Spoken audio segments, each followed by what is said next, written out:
everybody. Welcome to the world's greatest Bronze Age Spider-Man podcast. Here comes the Spider-Cast. I'm your co-host, Mike Gall, and as always, I'm joined by... Joshua Marvell, and today we're going to be taking a look at two of Spider-Man's special appearances from 1989. Marvel Fanfare 47 and Daredevil Annual number 4. Yes, which we'll talk about the numbering later. Yeah, I was now, so lost. Yeah, we'll get to that in a little bit. But, oh yeah, speaking of, Bex Luthor's joining us. Hi, I'm back. Sorry, I was gone. I didn't actually have anything better to do. I just wasn't here for a bit. Aw. Fair. But now I'm back. I just was a little sad, but I'm less sad. I'm here. Hi. That was a perfect intro. Yep. And we're also joined by G.I. Jolie. Thank you for joining us, G.I. Jolie.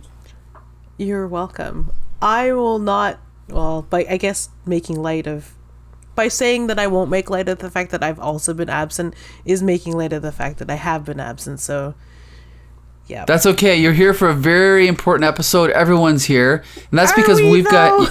Yeah, everybody's I wasn't here. going to miss this one. That's right. It's an important episode because we've got a very special guest. Yes, that's our pal Gibson Corder is here. Thank you for joining us, Gibson. Yay! Hey, thank you. Yeah, appreciate it. Absolutely. So you are a pal from basically from Toronto, and you're a comic book professional, right?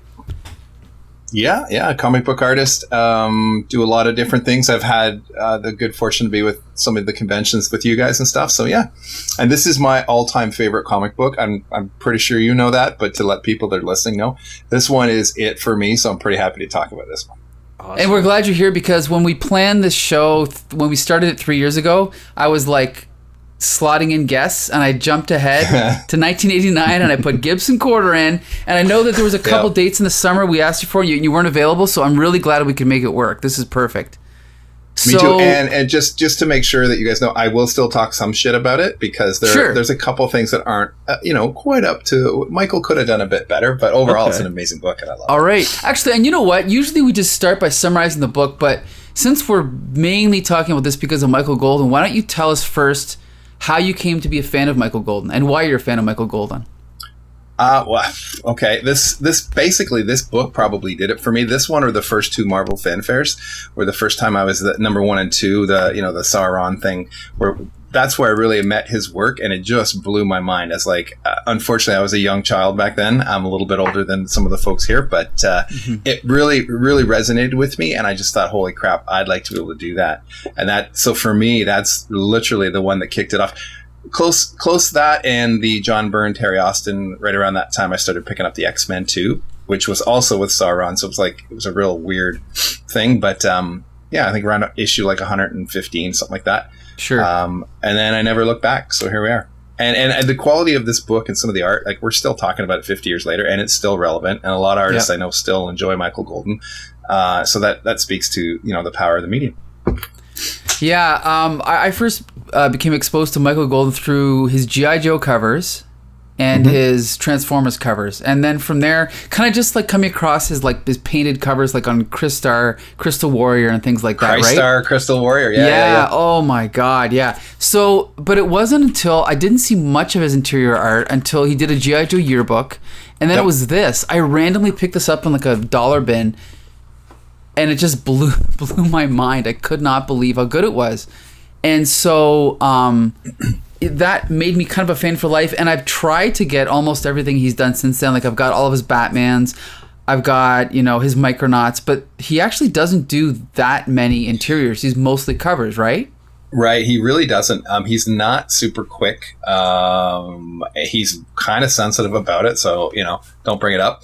He did some. If you haven't grabbed it, he did Spartan X, like a Jackie Chan thing. Yes, it never got finished. Read that. But... There's 4 out of the 5, and it's when I don't want to say his golden era, but you know how his old stuff was better. It's from when it was really, really solid, and he got more. Now he's playing them kind of more of a Jack Kirby kind of vibe with bold shapes and a little less rendering and than he used to do in the early 80s and 90s. Sure.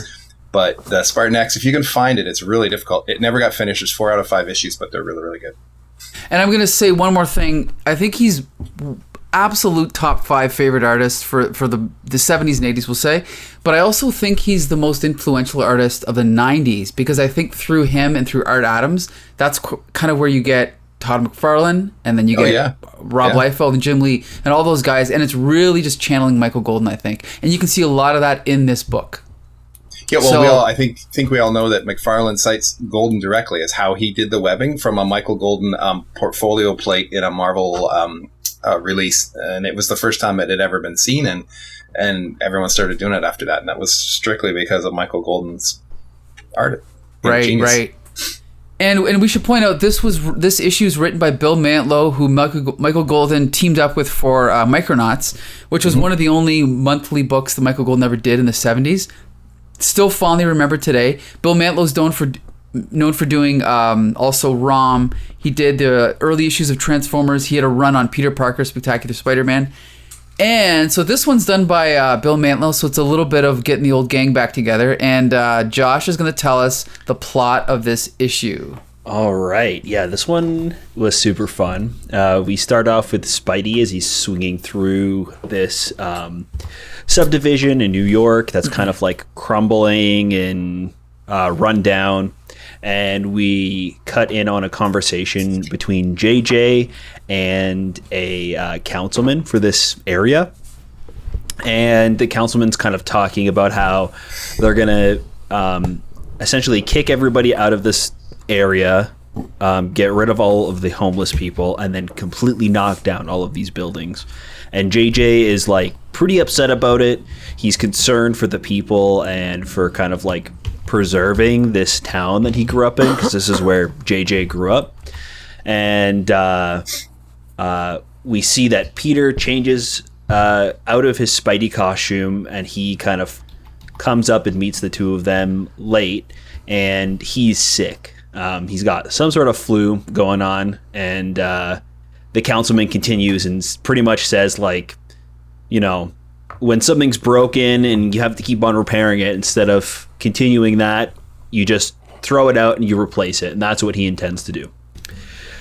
So we cut over to space as there's a SHIELD mission going on. And this is not the first time you've said that. I know. Next we go to the moon.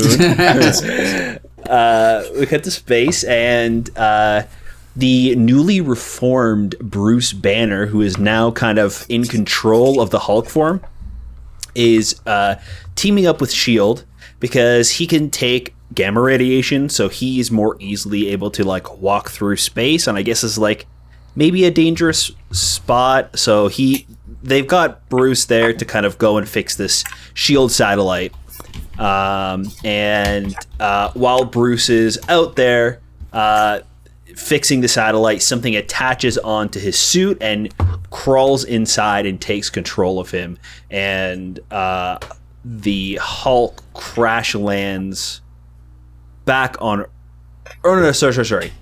SHIELD picks him up and brings him back to the headquarters, and they start, like, trying to figure out what's going on and why the Hulk is kind of just, like is no longer responsive. And it turns out that this, like, goop that is attached itself to Hulk is kind of like taking over his cells, and his immune system is so busy trying to fight this off, it's not able to fight off the gamma radiation, which allows the Incredible Hulk monster to kind of like come out, and he turns and reverts back into Hulk form, and he starts destroying everything. He starts destroying the SHIELD base. He ends up knocking out Nick Fury. He destroys a bunch of things. He jumps off of the spaceship and crash lands on Earth. And we kind of cut back to Earth as we see in this neighborhood Hulk land and kind of destroy a bunch of things as Spider-Man shows up and starts stopping a bunch of like hooligans from robbing Peter Parker's backpack that he's got hidden there with his civilian clothes. So Spidey, even though he's sick, he's got his Spidey costume on. He goes and tries to figure out what's going on, what this explosion was. He doesn't think it could be a comet, so he's like concerned as to what it could be.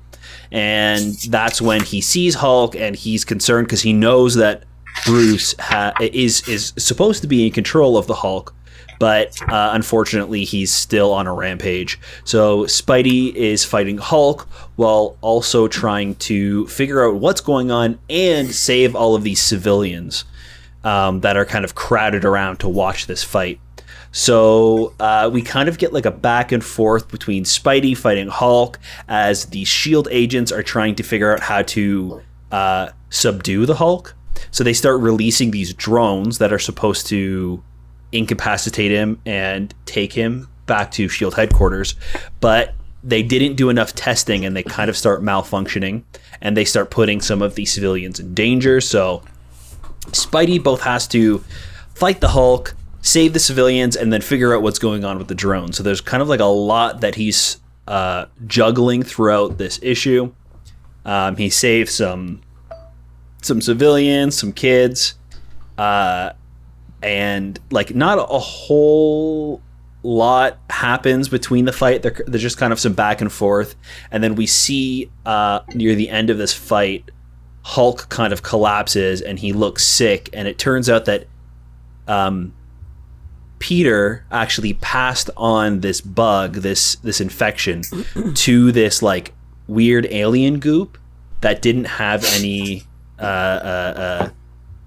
protection against antibodies. Any antibodies. There you go. To protect itself against this flu, which in turn, because it's attached to the Hulk, incapacitates the Hulk, and Nick Fury shows up in his jean jacket crop top, all bandaged up, and Peter is able to give JJ some pictures of the Hulk and Spidey fighting, and that's pretty much the end of everything. Kind of like a little War of the Worlds ending. I think they even make reference to it about how the sickness kind of destroys the alien because there was nothing to protect them. So yeah, it was a pretty fun issue.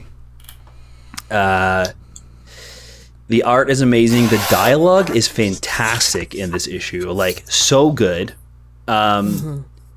There were times where I felt like it was a little slow, and I realized that I think what was throwing me off about it was the narration felt a little bit like unneeded at times, because I think the dialogue was so strong and the artwork was so strong and they went so well together that I just kind of started like skim reading the narration and got so much more just looking at the art and the dialogue between everybody. Like just that first page with the congressman talking to JJ, I absolutely love that scene. It's so well written. Like I hate this dude so much, you know. They do such a great job of making him like a slime ball, and it even that like small moment where it's just like two dudes talking to each other felt cinematic and felt like a real conversation, which doesn't happen a lot in comics. It's usually like pretty fast and quippy because there's not a lot of time to, you know, go through and tell a story. So it was super nice seeing that scene in particular. I enjoyed this one.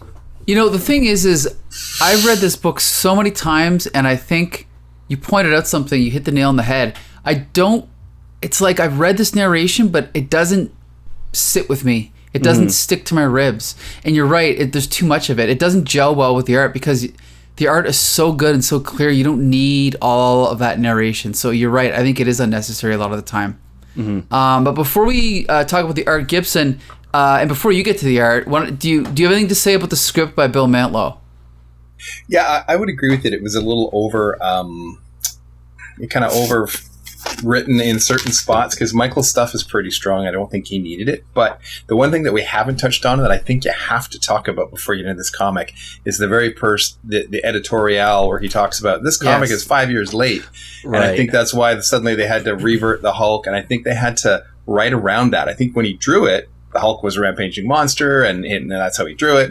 But it took him a long time to finish it, and by the time he got it done, everything was different, and the characters were different, and had, you know, Spider-Man had a different costume, Hulk was smart, you know, or whatever. So they had to.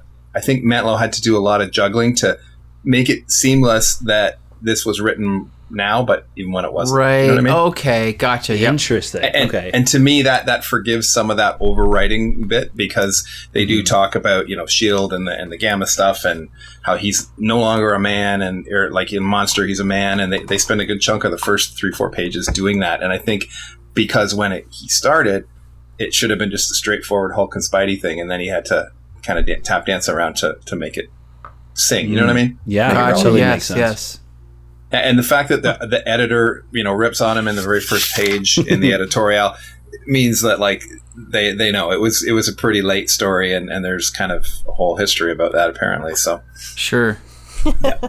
So okay, let's talk about the art then. I mean, you could almost to me go panel by panel, but what is the reason? I mean, you can talk about whatever you want. Tell us why you love this issue so much. So for me, there's a richness. Like when you look, even the first page, if you just open the book and look at that neighborhood, and Spider-Man's probably in each panel, he gets smaller and smaller, and he's maybe 10% maybe of the page, and by the last page he's like 2%, and you're focusing on these tenement buildings and the bricks and the train tracks that are going through the subways and boarded up windows. It just feels very rich. It's not like a guy that's just cranking out, okay, here's what a crappy building looks like. It looks like Michael Golden lived there, or knows someone that did, and that really jumped out at me. And then you get into the spacesuit. By the time you see Nick Fury, that one panel alone probably took him a day and a half to do. Like he's in this most elaborate spaceship. You turn the page and it even gets more elaborate, the way they're shooting the Hulk out of a bunker thing at the bottom of the spaceship. It's really well thought out, and it looks real. It's not like, okay, I got to fill this panel and here's a quick, 3 things that make you look like a spaceship and then everything's good. There is all kinds of stuff going on there. It could have been pulled from a movie still. You know what I mean? Yes. Yeah, it almost feel like that scene in particular, like the Hulk in the spaceship, felt like it was modeled first. Like they mapped everything out, and they had a function for all of like the little like greeblies and little things in the ship. Like it looked like it had a purpose, everything in there. It looks like you could sit in there and start it up, right? It's a functioning spaceship, not as opposed to just let's make a quick drawing and get on with the splash page, Mm-hmm. And that always has been Michael's strength to me, is he has very realistic backgrounds with cartoony, cool looking characters running around on top of them, and he doesn't get too cartoony with his backgrounds, if you notice, which to me, I love it. But there's so much work in there as a guy who draws. Sometimes, let me tell you, Michael is not phoning it in here. Like, it takes a long time to do that, and a lot of brain power to think of it, right? What are you going to put in there? That's a great point you made, that the backgrounds are realistic, but the figures are cartoony, which is something Scott McCloud talked about in Understanding Comics, right? I'm going to assume Michael Golden might have been influenced by manga, but I don't know. I know you've probably talked to him more than I have. I don't know if he has any manga influence, but that's definitely an idea they use, right? Like a technique they use. Yeah. I don't know that he ever did, or he's never certainly told me that, but he kind of is almost like American manga. He was the first kind of guy to figure out you capture those real backgrounds with all this energy and emotion. Like, he can draw moving figures and fight scenes really, really well with, tons of action lines, and it all holds up.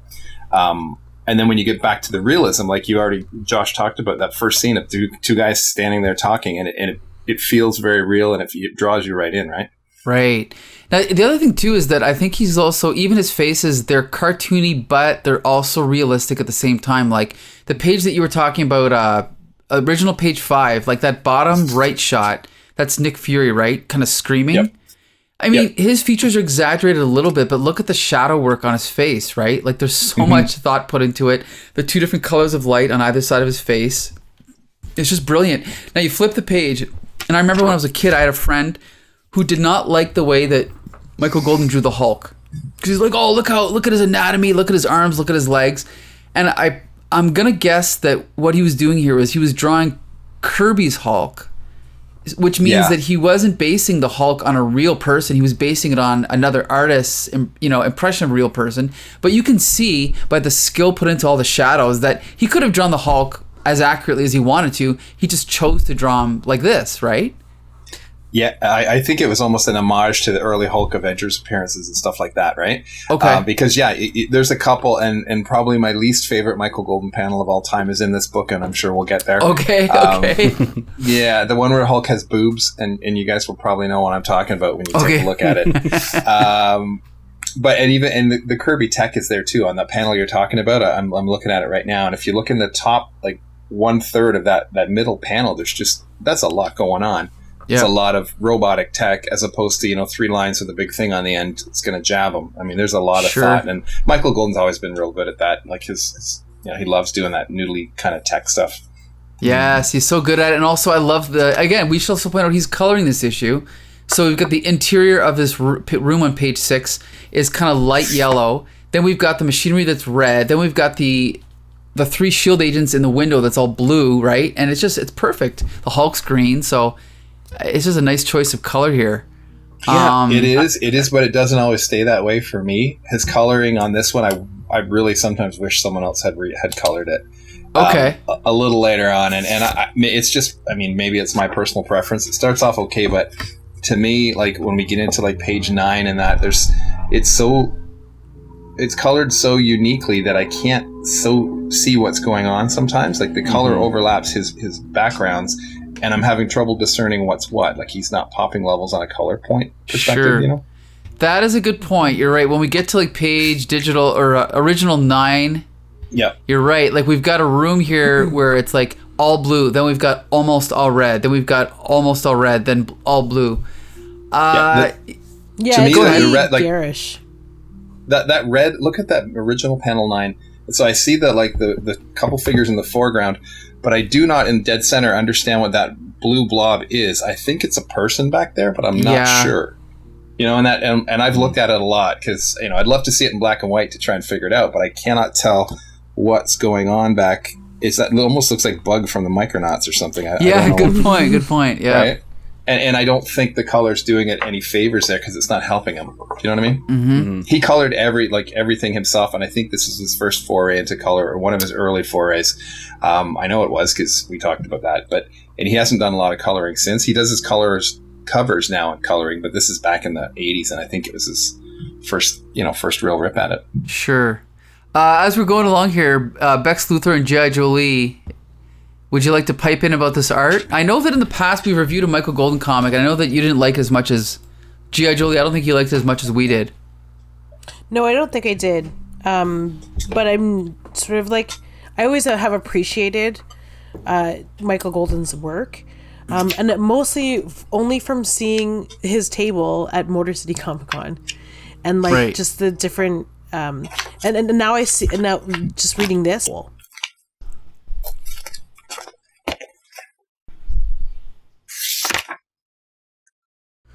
on the page, it's very apparent, and before that, I'd never really read books that he had illustrated.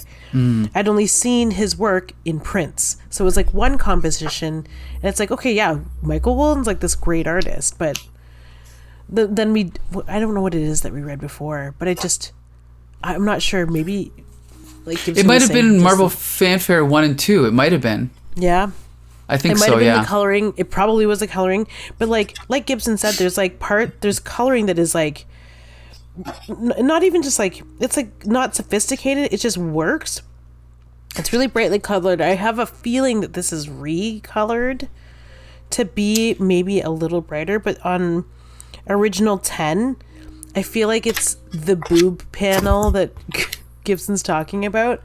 But the coloring, the palette, it works together. I think this is the original color. It might be remastered, but it is the original colors as far as I know. Okay. Well, anyway. Yeah, and I think that, sorry to interrupt, but that might have something to do with the technology at the time. Like if they were computer coloring this, I'm sure he would be amazing, right? But he was doing it with, how the old way they used to do it with the 4 or 5 different, I can't even remember how they did it. They used to have these different colored panels and have to do it in stages as they printed it. That would be my only retort on the color, because I love the guy. Like plates, right? Like they put all the cyan, then all the magenta, whatever. Yeah. Bex Luthor, any comments about the art so far? So as soon as Gibson said that the Hulk had boobs, I was like, I don't remember him having boobs, and I literally just zoned out because I was trying to find it. And it's page 23, right? Oh. That's the panel. I believe so. Yeah, you were close, G.I. Joe, but not quite. It is page 23. Yep, and he's got some big old. So Yep. I mean, he should have squared the chest off and taken those red rocks out at the ab, because it just fights the composition. It just makes it look. It pops it the way it shouldn't be popped. And he looks like he's got boobs. And I'm just like. Sir, I'm where glad I did you gave get you that something to push-up do, bra? Bex. I'm glad I gave you something to do. You had to hunt that down. But that is exactly the panel that I'm talking about, and I love everything in this book except for that panel. Yeah, it's pretty wild. Because I thought at first the one that Jolie said, I think she said page 10. I was like, oh, there it is. And I scrolled down. I was like, oh, there it is. No, it's close. But mean, yeah. I would love to know what push-up bra the Hulk is wearing and where he got it, because just for a friend. Do you know what? And Sorry. I was going to say, I apologize, because you could never now unsee that every time you read this book. So anyone who's listening to this podcast is going to be like, God damn it, Gibson wrecked it for me. Well, joke's on you. I like it better. It's already my profile picture. Yeah, too late. It's my new phone background, so... Oh, there you go. Do you know what is really good on that page, though? Is the first panel. Of just so good. The Hulk fist, like the Hulk's fist. Yep. Spider-Man. God, he is good at drawing Spider-Man. Oh yeah. I think maybe my favorite Spider-Man face.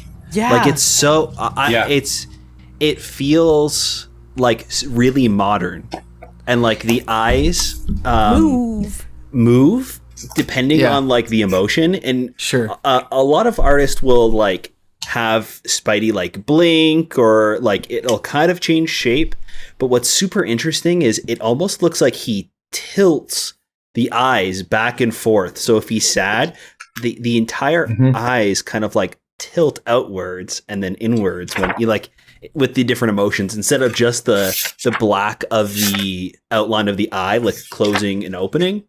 It just feels very dynamic, and it also feels like still natural, like it's like it could actually be the mask, because like in that panel in particular that you guys are talking about with the Hulk fist coming through, we're seeing Spidey's head from like an extreme high up angle, which would distort the eyes, and he's distorted the eyes in a way where it makes him look like sad and frightened, like using those angles to kind of give an emotion. It's great. Right. I want to jump back to original page 12. Sorry, that bottom panel where Spider-Man is sticking to the side of that bridge, that train bridge. I mean, not only is it really good, but we were talking about Michael Golden influencing other artists. That to me looks like Chris Bachalo. I'm not sure if you guys are familiar with Chris Bachalo, who did Generation X and Death, The High Cost of Living, but clearly he's taking notes here, right? You agree, Gibson? Oh, 100%. Yeah. That's a good catch, because that is Bacalo, or Bacello, or however. Yeah, I'm not sure to pronounce it. And the amount of time he spent on that train bridge, look at all the shadows he dropped in from the rail. Like, this is a guy working hard. He'd probably maybe even photo reference that when if he lived in New York. Like that's right. The rivets. I mean, he's not cutting any, on the far right. Even the window behind is quite detailed. It's a little blue thing on the side of the panel that doesn't even need to be there. Most artists would skip it and just put a couple bricks. He's drawing a whole goddamn window, and it's impressive, right?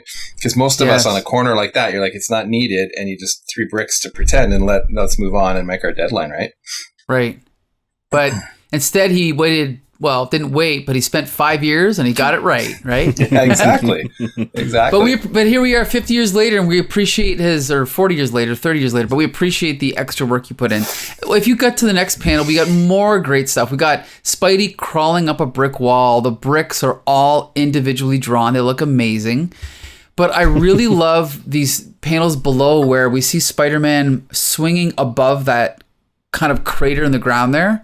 And the way that there he is on his spaghetti web, and the way his legs are up in the air, and he's kind of like we're kind of like looking down his ass, but that is a great shot, you know? It's just such a dynamic shot. Like, there's a million ways to draw Spidey, but I don't think I've ever seen anyone do him this way, you know? So it's just a great page. It feels like he's really swinging down there. You know what I mean? Yeah. Like it's pretty impressive. I just want to highlight too, if you look at that first panel, that's all Zipatone. Like he had to stick that on manually back in those days. Right. Those bricks, and notice how it gets darker and darker. But that's him, and he has to cut around the figure that he's drawn and get some glue and stuff. And like, there's a lot of work involved in that artistically, especially in the 80s. They can do it all on computer now. It's easy, but that's him laying that in himself with a glue stick. So that's amazing. Wow. Well, then we jump to the next page and we got a giant double page splash of Spider-Man confronting the Hulk. And again, I think it looks amazing. It's interesting because throughout this issue, Spider-Man's the blue section of his costume has been kind of like a cyan or just normal blue. On this panel, it's teal. And it actually looks pretty freaking good. I like that, you know? It's not something you see every day, but it looks great. You mentioned Zipatone. Look at the Zipatone used on the bottom of the Hulk's left arm. That looks great, eh? Yeah. Yeah, oh, yeah. And even on his right leg, too, it's tucked in there a little bit on the inner thigh.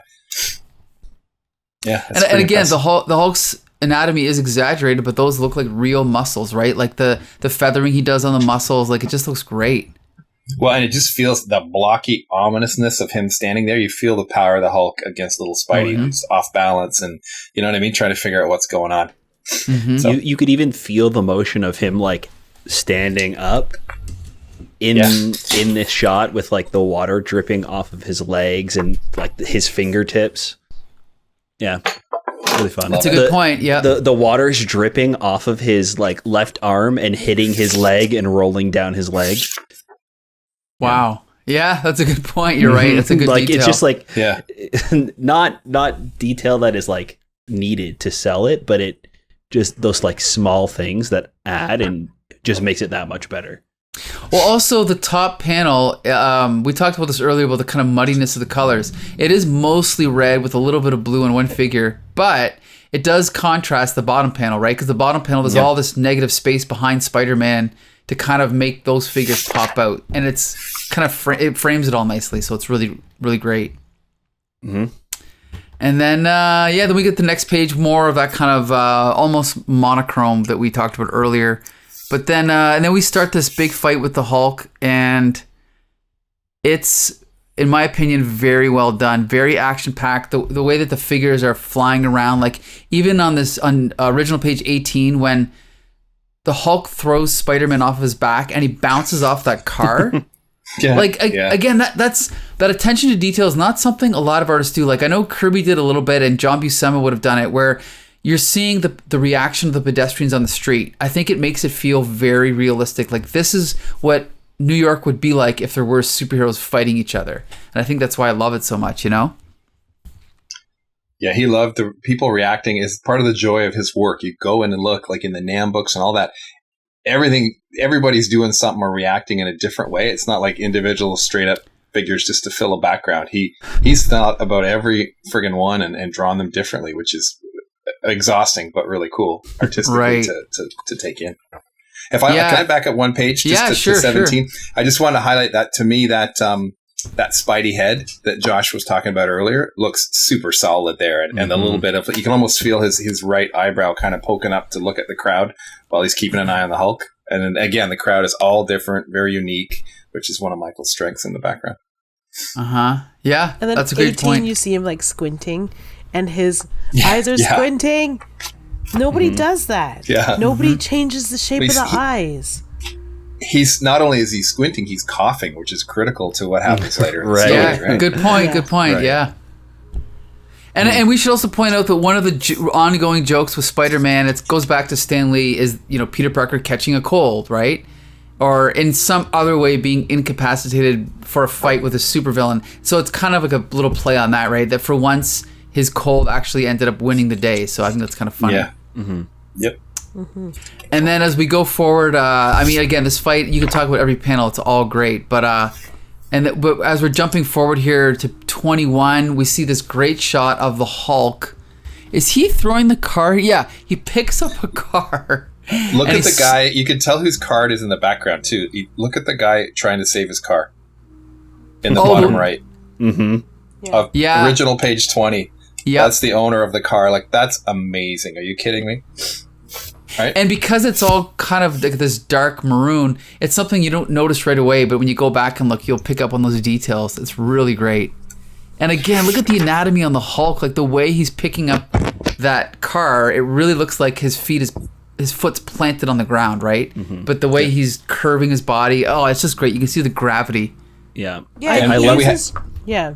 There's just enough muscle rendered in the drawing that it's not like overkill. You know how some people tend to overdraw the muscle in the Hulk and it's just like, oh great, just a rippling mass. Like, this actually has mass and weight, and there's less lines. Imagine that.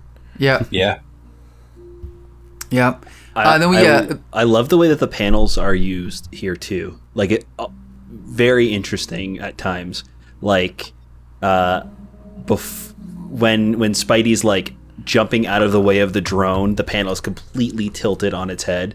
Yeah, a few pages before that, or a page before that, on page 19, when the drone drops down on Hulk and the ground starts exploding and all of the civilians are in danger, the words that are happening, they happen behind the panel of good point. The SHIELD agents talking, and then they start coming over onto the next panel that is like in the same scene as Spidey grabbing the civilians and getting them out of the way. So we see that like the damage isn't affecting the SHIELD agents, but the damage is spilling over onto that panel. And it's just like, again, really like small little details that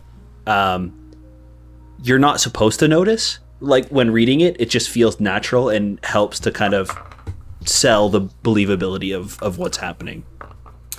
Sure. And 19 panel 1 is slightly off balance too. Like, the whole panel is slightly I was just crooked, gonna say, it's just that slight little tilt, which again, the image artist picked up on that, right? They'd go crazy with that stuff. Absolutely. And then jumping ahead to 21, we talked about the Hulk smashing the car against the wall. Then we see the people running away from the building as it's collapsing. And then look at those panels at the bottom, like Spider-Man sticking to the wall. Again, every artist has drawn Spider-Man sticking to a wall, but there's something about this Spider-Man that maybe it's just because his thighs are like, they look kind of a little bit more muscular, but he's still like, you know, like a small figure. Like, he's supposed to be the skinny little kind of college kid, but it's just such attention to detail and so much thought put into it. It just looks great. Also contrasting each panel with Spider-Man, then the SHIELD thing, then Spider-Man, then the SHIELD thing. It's a nice little, you know, storytelling device there. It's great. And I can't believe we haven't mentioned this, but if you look on the car again, on the page 20, there's fuzzy dice in there. How cool is that hanging off? I noticed that, And I spent quite a bit, because I'm such a fan, and I'm like, this guy doesn't do anything half-assed. I'm pretty sure if it wasn't for that on page 21, first panel, that big scrack sound effect, we would have seen the fuzzy dice, you know, flying off the car, because that's just the kind of the guy he is, you know, from our perspective. Right. And then 22 and 23 we talked about, but again, these are some great shots of Spidey. Like, we got the Hulk hands, which, by the way, I think the Hulk hands smashing through the wall, that's something Kirby had done in an early Hulk or Avenger story. And we mentioned earlier that this version of the Hulk is kind of a tribute to the early Avengers comics, but I really think this Spider-Man is kind of his version of Steve Ditko's Spider-Man, with the way he draws the blacks on the costume and everything. And the kind of like skinnier, more, what's the word I'm looking for? Like, well, I guess spider-like, kind of creeping around, like the way he's positioned and stuff. And like Jolie said earlier, the roundness of the eyes, like the eyes almost look circular with like a little bit of a hook on them. Yeah, good point. Almost like the TV show, the old 70s TV show. Yeah. Yep. And then on page 24, now we're getting one image split up three. I never even noticed this before. 3 different ways where Spider-Man is actually running through the different panels. That's amazing. I'm so ashamed that I never noticed that. That's great. I'm a little bit disappointed in you too, Mike. Yeah. Come on. It's just to kind of, I mean, it slows down time and it puts everything in perspective as to where we are to kind of remap things after. Because Michael's really good about having these craziest action scenes and lines everywhere and flames. But then he brings you back to, like, you can still tell, like, oh, that was the building and there's the drone. And like, you don't lose, it just doesn't float out in the air. You know what I mean? Yes. It's very grounded and it's hard to do. Jeez. Anyway.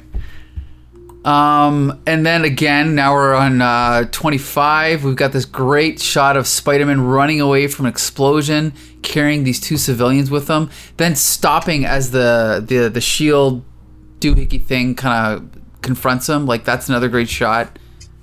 Oh, and then the next page, we got the Hulk punching.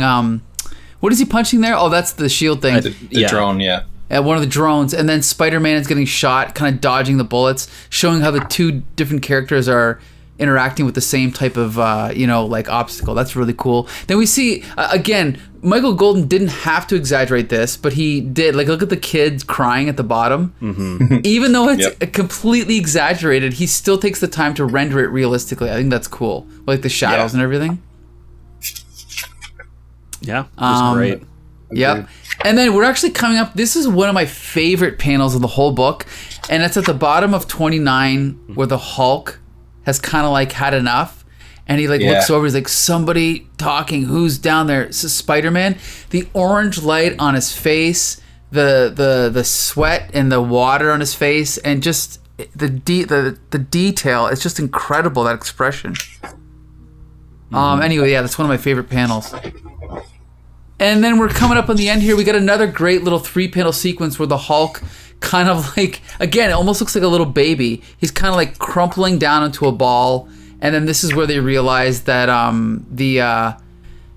he's got the stuff on the back of his neck, blah, blah, blah. And then Nick Shields from Suede Productions. No, Nick Fury comes in. Mr. Shield. Yeah, comes in. And then we see this great shot of the city and all of the destruction that their battle has caused. Again, something you don't see every day in a superhero comic, right? A really cool choice. Almost like something that like Jeff Darrow would do like years later or something, but really cool. I like this. Oh, and there's so much time and effort involved in doing that. Like, are you kidding me? With the perspective and everything, it's amazing. Yep, and that brings us pretty much to the end where the story wraps up. We get a nice little cameo appearance by J. Jonah Jameson and Robbie Robertson, and that's pretty much the end. And again, this is a pretty cool story, but I think it's Michael Golden's art that makes it stand out. But it is a really fun story. Also, done in one, right? Like, you don't need to really know anything that's going on. There's no subplots. There's nothing. It's just a nice, fun little story. Did you notice, Mike, can I interrupt with one other touch that go I think ahead. you'll like? Last panel of page 31, Spidey and Nick Fury, right? Having a little chat side by side. Flip to the very first panel of the next one, and it echoes with J. Jonah Jameson and Peter. Same cigar on the same side, everything. The top half of that first panel. See what I'm talking about? Yeah, that's great. Oh, yes. It's like it's almost like a film, like a jump cut. Yes, I totally noticed that. Yep. That's great. Even the picture that Peter took of the Hulk is from the splash page on page 14 and 15. Mm-hmm. It's like the front view of him. Good point. It was like, where did he hide that camera? Where is that? That's smart. Yeah. Oh, wow, yeah. So Bex, you didn't say much. Is there anything you want to say before we wrap up this review? Well, unfortunately, I only know how to talk about things that I don't like, so I didn't talk much. But the thing that I didn't like about this is I don't like that Bruce doesn't get much of a conclusion. It's very unfortunate. A lot of the times that happens where it's just the Hulk is just the conflict in a comic, but like they established early on that this was Bruce Banner, so I would have liked a little bit of like conclusion for him and like how he is like, oh, the Hulk came back because some strange parasite. Like, he just gets knocked out, and then Nick Fury's like, good job, Spider-Man, I'll deal with it, and then that's it. I don't know, it's just like, it starts off as a Spider-Man story, and it's mostly a Spider-Man story, and the Hulk's in it. I just would have liked a little bit more Bruce Banner, because I really like this era of the Hulk when Bruce is fully in charge. Right. I just want him to be sad more. I want to read about it. When, like Gibson said, when Michael Golden drew it, he wasn't in charge, right? Right. Yeah. So it's... But then that's what you do with the story and the editing. You add a little bit to the end, right? To flesh out the story that you started at the beginning. Right. So here's the thing. So, to wrap up the Michael Golden conversation, we've all seen and met Michael Golden many times in Chicago, mainly I think, Toronto, Michigan. If you ever get a chance, he's available everywhere. He's great. That's all I pretty much have to say. He's still working right now. I'm not sure what he's been doing lately. I think mostly covers, but there's still stuff constantly coming out from him. And, again, we'd all love to see him do interiors, but unfortunately he is a very slow artist. So, G.I. Julie, did you have anything to say about this before we wrap up Marvel Fanfare? No. Okay. I mean, I said all... we talk about the art. We don't talk about the art usually this heavily, and it's one of the things that I usually have the most to talk about. And it's like, all right, yeah, we talked about art. It was fabulous, and I agree with Bex about like Bruce not sort of having any kind of story line. Right. Like no resolution for him. That's kind of unfortunate. I didn't realize that until I got my head out of Michael Golden's ass and and was like, oh yeah, I guess it is not a great story for him. But the art's fabulous. Yeah, it's great.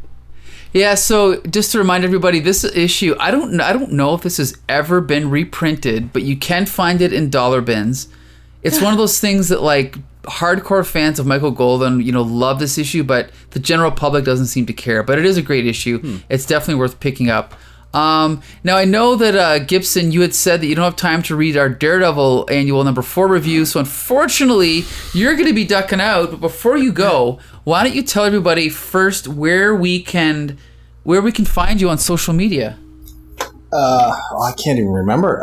Just Gibson Quarter is a pretty unusual name. You can find me on Instagram and Twitter, all that kind of good stuff. And yeah, I haven't been doing a whole lot of exciting new things that I can talk about yet, but just kind of plugging away a little bit at a couple things. I think Raid 5, I'll be in that, and some of my own stuff while we figure out what's going on with Undertow. And the COVID wasn't kind to some of the small press stuff, so we'll see where we land. And what about, are you doing any, this episode's going to air probably September 26th. So are there any conventions that you're doing coming up? No, I'm a little, Con Flu was bad enough before, so I'm going to give them a rest for a minute or two. Gotcha. But, and I apologize, I dropped off a minute ago because my battery totally died all of a sudden, but so I popped out, but I'm back, so.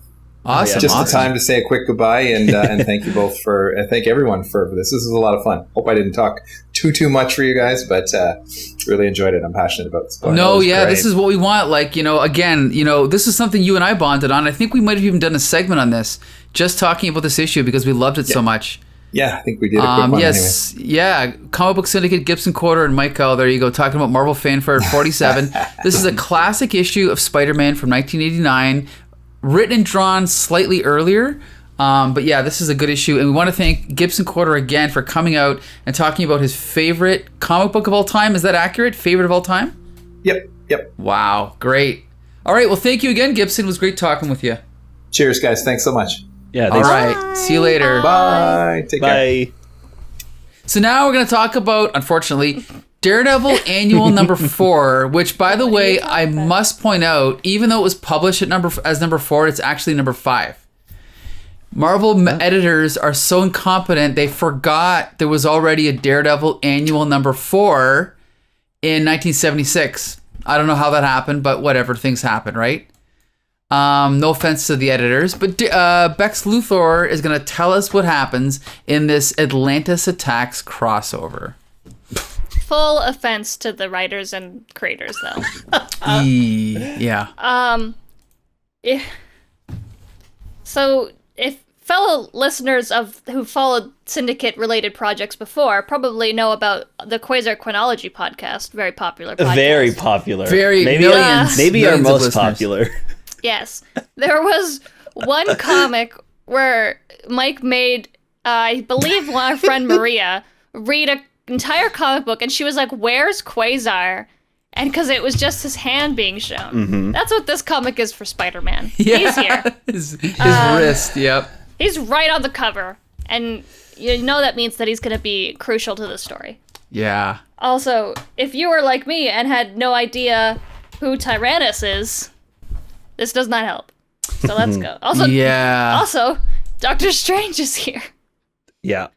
At a time when he's supposed to be dead. Yes, he's dead. Yeah. Doctor Strange is dead right now. And they absolutely clear that up totally at the end. So the whole comic is plagued by these horrific third-party narrations of what's happening. Don't read it. Just skip it. You won't miss anything, and you'll save yourself some time. But we start off with Matt Murdock, who I'm not sure what's going on in Daredevil at this point, but he seems like he hates his life and wants to die. So that could be any timeline in Daredevil comics, really. But he's extra sad now. So he goes into like a coffee shop, and this gentleman is complaining that this cult has taken his friend, and nobody wants to do anything about it. So he decides he's going to do something about it and confronts them. It turns out they're all snake people, as you do. And as we've reviewed snake-related people on the podcast before, and it's always good and never awful. So yeah. Here we go. So Daredevil shows up, and he beats up the snake people, but not to save the gentleman, just out of instinct, because Daredevil loves fighting people. Yeah. The guy grabs a gun. Daredevil's like, "No killing," and he's like, "Are you gonna help me then?" And Daredevil's like, "No." So the guy's like, "All right, I guess I'll just go do it myself." So then we get, for some reason, backstory of this guy and his friend who was taken by the cult, and he's talking about how it's his best friend.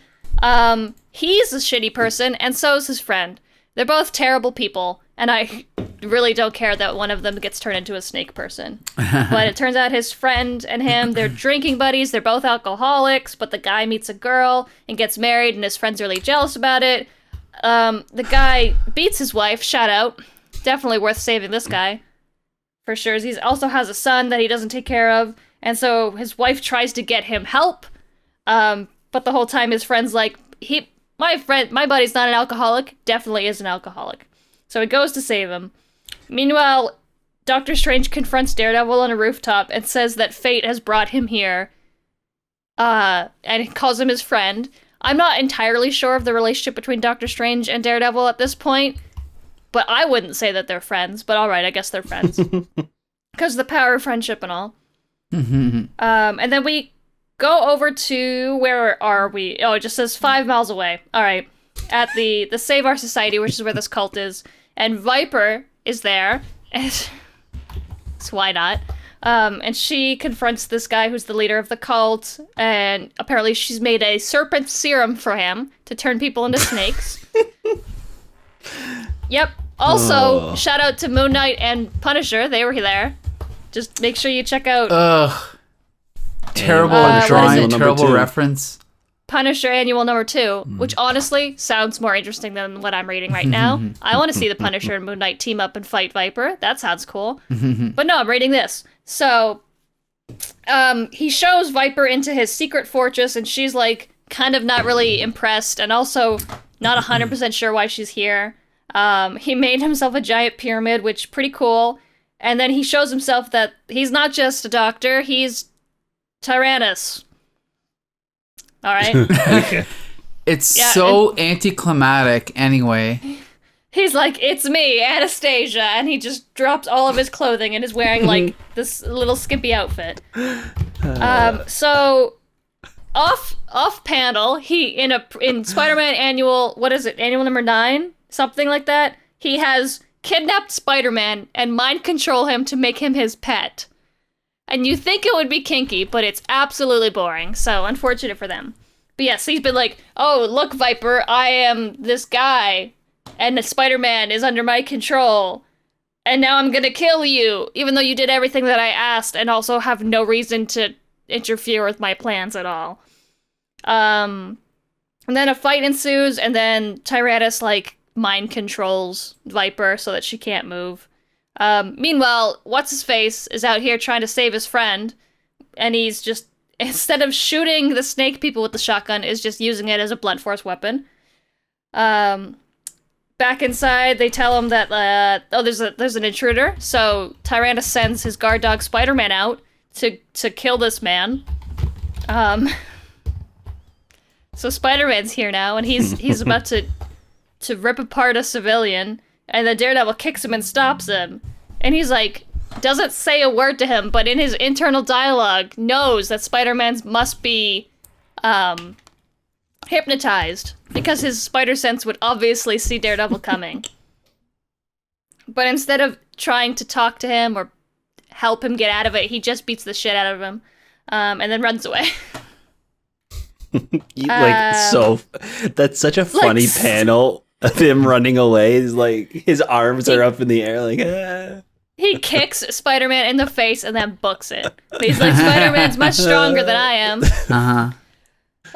The Spider-Man and Daredevil fight keeps going until Doctor Strange shows up. At this point, I don't know why Daredevil needed to be here at all. If Doctor Strange was just going to be here and not be dead, but whatever. It's the Daredevil Annual. That's why Daredevil's here. And Doctor Strange, like, encloses a bunch of people, including the one main guy who's trying to save his friend, in this mystical orb. And then he one-liners his way into the pyramid. Spider-Man's drowning Daredevil, by the way, in the background. Don't forget that that's happening. He caught up to him real quick and is drowning him in the convenient plot device water that came out of the pyramid. Oh, and then Set shows up, but it's not actually Set. He's trying to summon Set. Did I forget to mention that? The god? And then instead he just summons a demon that is snakes. Which is actually, there's actually a Pokemon that's based on this exact drawing called Hydragion. This exact drawing. And fun, like, really little known that Pokemon is based off of this issue, Marvel issue of Daredevil Annual 4. Oh, man. And then Doctor Strange shows up and he's like, hey, that's not a god. You just summoned a demon. And then Tyrannus is like, I don't care. I can control it. And then Doctor Strange is like, not if I push you into the circle. And he's like, don't push me in the circle. I can't control it. And he pushes him into the circle. And then, oh no, before that, sorry, Viper, she gets her consciousness back because he's busy. And she kicks him into the circle. Right. And then he can't control the demon. And then there's a big explosion of light. And then I guess the evil's defeated. And then Doctor Strange turns all the snake people back into normal people. And then it turns out that guy's friend does suck. And he goes to kill him. And Daredevil's like, no! Friendship or whatever. And then Daredevil walks away sad at the end. Oh, fuck. I forgot there's like 4 other stories after this. Yeah, so... Are we gonna talk about them? Nah. Anyway, no, we will. But let me just say first, this story we just read, even though it's Gerry Conway, it's one of the worst stories we've reviewed on this podcast. Sucks. I didn't know what the hell was going on. I had hope in the first like splash page, like, you know, the narration in the milky depths of the mystic eye of Agamotto, like all that stuff. But it just, I could never after the opening scene, I could never really follow what was going on. There was too much going on. I thought the art was horrible as usual. Mark Bagley. It's just, and then we have a stupid flashback to this guy with his origin of his buddy. I'm like, oh my god, you actually expect me to read this? You know what I mean? Yeah. And then the flashback to Moon Knight and Punisher. Like, it's just, oh my god, this is bad. And let's be clear, Atlantis Attacks was the first. Was it the second? Evolutionary Warrior was the first all annual crossover Marvel did. This was the second. They're both pretty terrible, you know? Yeah, why would they try again? Yeah, well, they stopped after this. After this, they started doing mini crossovers of like 4 or 5 annuals each. Like, this was a failure. It didn't work. Ugh, it was just brutal. Josh, what'd you think of this one? Yeah, it was real stinky. I couldn't even tell you what the bad guy wanted to do. Good point. Did he want to turn everybody into snakes? Did he want to summon a god? Or did he just want a big monster? Because he even said, I don't care if it's a god or a demon, as long as it's under my control. So he just wanted like a big beast. Like, nothing really makes sense in this issue. Daredevil doesn't even have a purpose here. Like, he's just hanging outside of the headquarters like, oh, I don't want to be Daredevil anymore in his Daredevil costume. Like, what are you talking about? Like, it doesn't make it, like, nobody has an actual reason to be in this besides Doctor Strange fighting these like demon people. You know what I mean? Like, this should have been just a Doctor Strange story with, sure, have Spider-Man be like this possessed dog or whatever, but like, right. Daredevil makes no sense in this, and the bad guy makes no sense as to what, like, it's not clear what he wants. It would have been really nice if it was just like a straightforward, like, I need this so I can get this. Like, why did he need Viper? He needed a sacrifice. Why did he need specifically her? Like, there was nothing about her. Was it because she's a snake person, I guess? But he just made a bunch of snake people. Like, nothing makes sense. There's no reason for any of this to be happening. It's just a bunch of stuff happening, you know? I agree. I think that's why this one was so tough to read, because even if there's bad parts in the story, usually there's like something that you can follow along to the end that kind of makes sense, or there's a goal. This just feels like the kitchen sink. You know what I mean? Right. Everything's just been thrown in, and nothing really has a place or a reason to be here. And yeah, I know. I really did not like this one. And the other thing is since we just reviewed the Marvel Fanfare 47, right? What a contrast! Like, and that issue was not perfect, but at least you could read it and you can reread it. And the fact that, you know, both myself and Gibson have gone back and reread that story so many times, and this story is something that you don't even want to read it once. You know, you're going through it and you're like, oh, none of. I bet you. I mean, I know. I skim read it. Becca, did you skim read it? No, I read every word. Okay. But you still don't know what happened. Yeah, no, I know what happened. Snake guy, right? Okay, that's right. You're right. Snakes, people, turn people into snakes, then big snake. Then something like friendship. that. Save the day, right? I don't think anyone needed to be there but Doctor Strange, because he did everything. Yeah, it would have definitely been an interesting story of him just investigating something that's going on. You know, using his magic to figure out what this other sorcerer is doing, trying to summon a demon or whatever the fuck his plan is. It's not clear. Even after reading it, nobody knows what the hell he was trying to do. Daredevil in this issue makes me so mad. It doesn't make any sense. Like, did I miss something? Why is he dressed up as Daredevil if he's like bummed out about being Daredevil and not wanting to save anybody and not thinking he's like worth being a hero? Who knows? Right? Like, it doesn't make sense. 'Cause responsibility or something, right? Sure, yeah, whatever. I will Spider-Man's say, here, so we have to talk about responsibility at least once. I will say, I love the last panel on original page 7 of Daredevil. He's like got like a 5 o'clock shadow. He's looking real sad, and his eyes are like all white, which I really love. Normally, they're like his whole mask and everything is red. Okay, true. Yep. I really, really like this. Yeah, that's a good panel. And throughout, like, Daredevil's eyes bounce back and forth between being redded out or like white. And I'm sure it was like a printing thing, right? Like the you know, they just colored the whole face red instead of leaving the whites of the eyes. But even the cover, he has like completely red eyes over. You know what I mean? Yeah, so I'm confused as to like what it's actually supposed to be. Yeah, as far as I know, it's supposed to be red. It's always colored red, yeah. But I like it when they're like solid white. You don't see the pupil or iris or anything. It's just like the solid white color. I think it's a nice contrast. And it also almost like you can see a little bit more emotion, I guess, because it's contrasted from his like bright red helmet. The eyes pop out. So especially in that panel when he's like looking all sad and like, I don't want to be a superhero or whatever he's doing. But yeah, that's like maybe the one thing I can highlight in this issue is I like that little sad looking Daredevil there. You know, this cover is actually really good. And once again, I was excited about reading this issue. And once again, I was disappointed. But you know what's even worse is we're not even done reviewing it. We're like 1/3 of the way through. We still have a lot of stories, backup stories to talk about. Did Mark Bagley do the cover too? No, that was Ron Frenz and Joe Sinnott. Okay, I was going to say because that looks like that does not look like the same art that's in. No, and Ron Frenz we know from Amazing Spider-Man with Tom DeFalco, and Joe Sinnott's the legendary inker of Fantastic Four with Jack Kirby on art.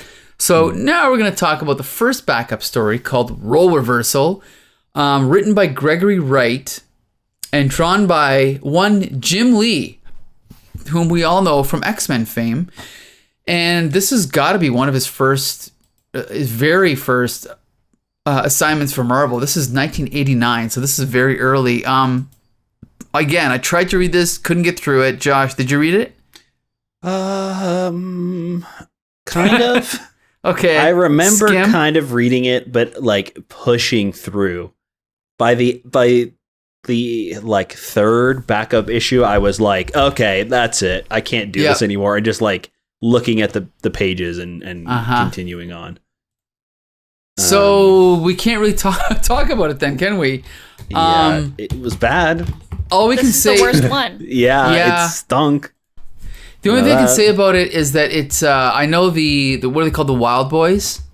Sure. Fuck 'em. Yeah, the Wild Boys. They're like bad guys from Daredevil, and you know, I appreciated seeing, you know, them, but other than appreciating them, it didn't do anything for me. It was crap. I hated their dialogue. It was so hard to read. Like, I was like, what are they saying? Like, I understand you're trying to make it have, like, an accent, but I can't read it. And I don't know what they're saying, and I don't know what's going on. I don't even know what happened in this small section. All I know is that the cops were at the end. Couldn't tell you. Well, the thing is... Oh, and I learned about all of the other people that Daredevil has similar powers, too. You know, here's the thing. I'm actually I should have looked this up beforehand, but Gregory Wright, as far as I know, is known as a colorist, but I'm going to double check that right now. But for a guy that had not really written much, I'm not sure why they gave him so many backup stories in this issue, right? Like, what were they thinking? It doesn't make sense that these are backup issues, like separate backup issues. Why did they not just write a story? Like, what was the point of breaking all of them up? They kind of lead into each other, though. Yeah, so that was kind of the way they did this era of annuals. Is I know what you're saying. Like, some of the stories would kind of like almost fill in gaps to the main story. That's just, I don't know. That's just how they did it back then. No, I mean, like, all 3 or 4 backup stories lead into one another. Like, the kids are in multiple of them. Yeah. Like, the little girl gets kidnapped or whatever, and the kids save them, and then they're there later on. Like, and they all connect, and they seem to connect in some way, and it just feels weird that they're like chopping it up into small stories instead of just like writing something. I don't know. It's probably because that way they can have different artists draw each one, right? Sure. That's probably why. Yeah, I'm assuming. But okay, so we can't talk about that one because we didn't read it. Okay, so then we have a double-page spread. And you know what's funny? This is another one where I started to read it, and then I was like, this is not even a coherent, like, information dump. Like, he's talking about characters that are there, but he's not really, like, it's not really organized with why they're mentioned or how they're mentioned or where they're mentioned. it feels like a coloring book. Yeah. Like, Daredevil can't see, but all of his other senses are heightened. Sabretooth can smell really good. It's like, what is happening? What is this? It's a real strange oh my insert. god. It's not even a story. Like, what? I don't know. It's such a stretch how he goes from character to character. He's like, he talks about Alicia Masters. I was like, oh, okay, she's also blind. That makes sense. Stick, also blind. Mole Man, sure, I guess. Can't really see, can kind of see. Needs glasses. Then we just go right to Wolverine. And Sabretooth, who they can smell really good. And then Puma's there. Shout out. Puma. Everybody loves Puma. And then we go from Puma to Heimdall. Because his sense, he could sense anybody on Earth. I was like, that's not a sense. That's magic. Yeah. And then we have the Watcher. So, it's the scale of senses. It goes from Alicia Masters to Watcher. I guess. Right. On a scale of Alicia to Watcher, how would you rate your eyesight? Right between Wolverine and Sabretooth. Okay, that's fair. I feel like I'm a mole man. Yeah, you need glasses. Yeah. You're both mole men. Yeah. Sorry. Sorry, Mike. You're a mole man too. That's fine. I don't mind. I look like the mole man too. But anyway, I don't know, man. This guy's looking pretty rough. Yeah. Come on. Yeah. So I don't know. This weird insert doesn't make any sense. No, it's a mess. And neither really does these other stories.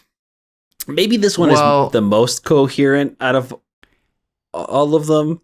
But there's like some kids and... Sorry, was that Mike? Well, I was going to say, this one's drawn by John Romita Jr., who was the regular artist of Daredevil at the time. So that's why it's the most coherent. I mean, he's a master artist. It's inked by Klaus Janson, a famous inker.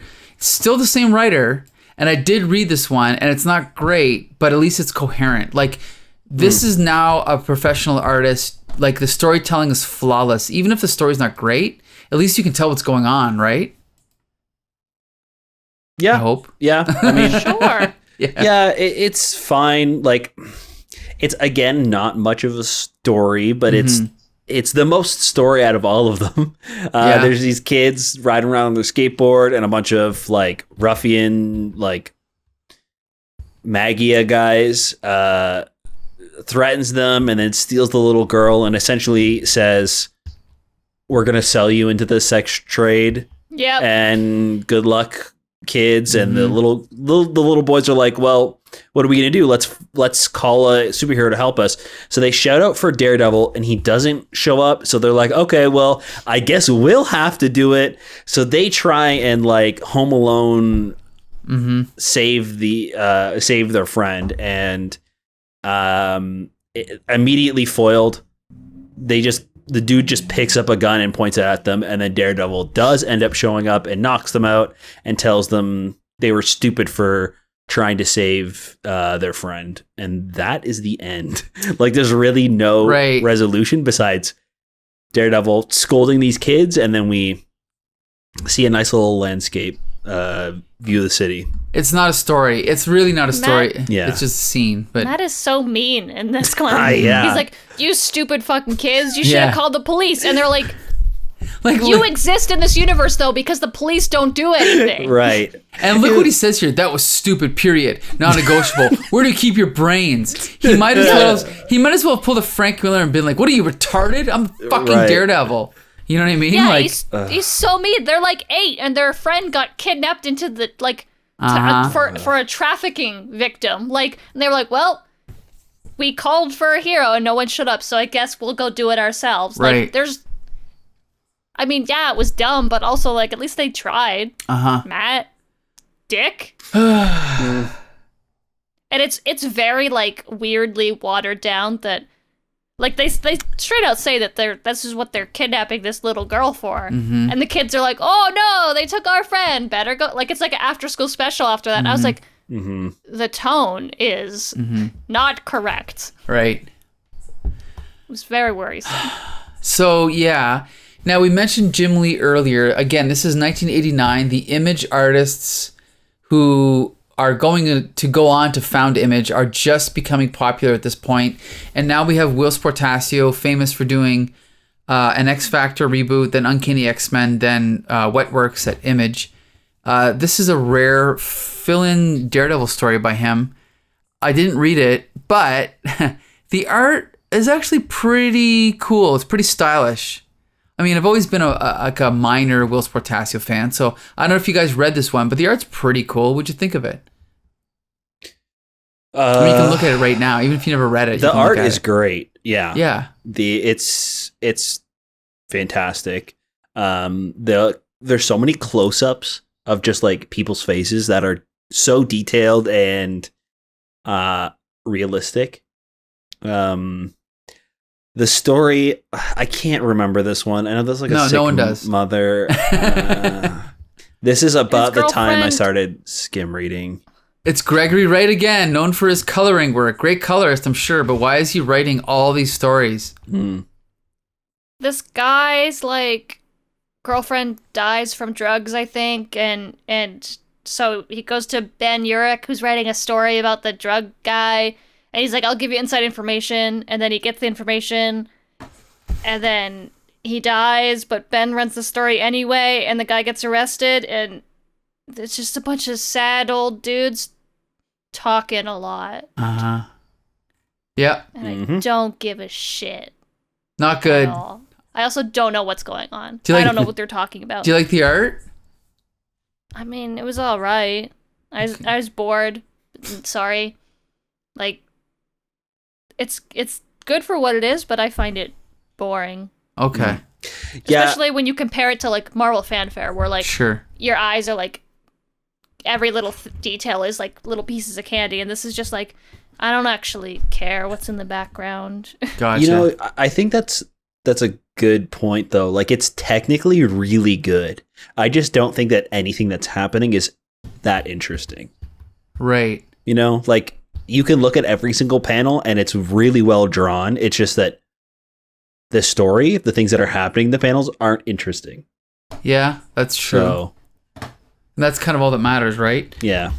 Okay, so then we have one more story to talk about, and that's the official Atlantis Attacks tie-in, written by Peter Sanderson, drawn by Mark Bagley again.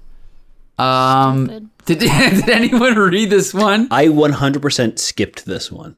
Yeah, I looked at the pictures I skipped it. and said, okay, that's enough for me, I think. Yep. Yeah. This lizard man had 13 abs, so I read it the whole thing. Really? Well, why don't you tell us what Yeah. happened, Becca? 13, huh? Oh, why? You got one in the middle, or is just one? Is it like asymmetrical? I don't know. It just doesn't look symmetrical to me. That's fair. It And doesn't he's got really. like the weird side abs that like people don't have. I guess he's a snake, man. So snakes have a lot of abs. all the this way down their page- long bodies. This page is 50% text, so you know it's good. Yeah. Like we love a tell don't show. Essentially, the cover of the book or Yeah, of the look. story, like. It's just text. So basically, thought these were aliens. They're not. They're underwater creatures. There's like a kingdom of them, and they're like not quite snake people, but they worship the god Set, who is a snake person, and then they made a snake crown that turns the wearer into a snake person. But they are green, but they're not snake people. Unless they wear the hat, then they're a snake person. Right. So this is Atlantis, I'm assuming, but not like Namor Atlantis, right? Well, it's the same Atlantis, yeah. Okay, well he's not there though. No. And I don't know if, cause aren't like Atlanteans like humanoid? They're humanoid, yeah. Okay. Anyway, doesn't matter. This is different Atlantis in my head. Okay. So this guy who's the king of Atlantis, because his father died and made him the king, and that's how that works, is dealing with a rebel movement of rebel, not lizard people. So these rebels are trying to figure out a way to defeat the king and his really powerful snake helmet. They can't quite agree on whether they should kill him or not because he's too powerful, but only because he has the crown. So they steal the crown, and then he's just a regular guy, but then they're just like, nah, and they peace out of there and go live on land. And so, like, all of these rebels have the crown and go live on land in Antarctica, where they establish a new community, and their bodies adapt, and they become human-ish. They look totally human now. There's two leaders of the rebellion, two brothers. One brother has a wife and a child, and then goes into, like, the man's world and becomes a scientist and learns to live with people. The other one goes crazy and puts on the snake helmet. And then tries to summon the god Set and turn all of his followers into snake people. And then the first brother shows back up and is like, how could you do this? We fought against the snake hat. And he's like, too bad, brother, and then stabs him. And then immediately goes, what have I done? And then stabs himself. And then explodes their Antarctic home and the Watchers at the end. Awesome. And they all die? Okay. The snake helmet is destroyed? Hey, what happened to the helmet that it turned from snakes to a book? What's the book helmet? So the book made the helmet. It's like a book of... fuck. What is it the book of? Because the book is in the helmet. Like, the book is a helmet. It's the Sacred Book of Kel. And they put that on their head. And I think it either becomes the snake helmet or it's like a spell book. All right. And there's a dynamo, which is the big machine that they find. They find a big machine in Antarctica that just has power. It's not very explained. Interesting. Well, I'm and glad then I it all didn't just read blows it. up. It all blows up anyway.